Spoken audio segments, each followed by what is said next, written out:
Kilichosababisha mtumishi wa Mungu Moses Kulola ahubiri vile awe anatembea mkoa kwa mkoa, anatembea. Sio tu kwa sababu anampenda Mungu.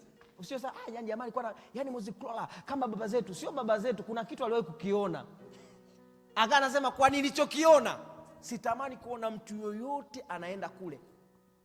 Ndio maana hadi siku anaumwa yuko kitandani kabisa hoi, anasema jamani mimi sitaki kwenda kwa hospitalini. Mimi siwezi nikaenda kwa hospitalini afu watu wanakufa, mimi siwezi.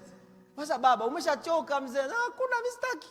Mimi nitoeni tu, ukitoka unakufa. Bora nife tu, lakini mimi siwezi. Kwa nini? Kwa sababu aliwahi kwenda akakuta, akamuona mzazi wake anavyoteketea kule, alivyorudi duniani ndio akawa mtata vile.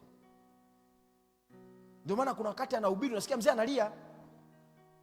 Sio kama analia yani anaumia kwamba kile nilichokiona. Jamani, kuzimu kunatisha. Acha hivyo hivyo. Kuzimu ilivyoelezewa ndio iko vile vile. Na niwape siri. Watu walivyokuwa wanaelezea walikuwa wanaelezea kutegemea na ufahamu wao walionao kwa wakati, ila kwa kweli kuzimu inatisha zaidi ya ile iliyoelezewa kwenye Biblia. Mmenielewa? So tunahitaji kuwafanya watu waje kwa Yesu ili tuwaepushe na hukumu ya milele. So usiishie tu kusema ni kakangu ni mrevi. Sio issue ya kwamba mrevi. Unapo approach kwenye issue ya kwenda kumsababisha aokoke, usi approach hivyo very simple. Yule rafiki yako pale mtaani usiye mchukulia hivyo. Yule ndugu yako, kuwa naye serious, kwa sababu kwa kweli na bahati mbaya kama wewe una Yesu na una ufahamu kuhusu maisha marefu, unakufa wakati wote. Una Yesu, unaondoka shetani na kuchukua. Na watu kwani hamna nyeo vijana ambao mlisoma nao wamekufa? Kwani hamna nyie? So yule brother ambao unamchukulia kwa sababu jamani mzinzi, sio issue ya mzinzi. Ataenda motoni. Umenielewa?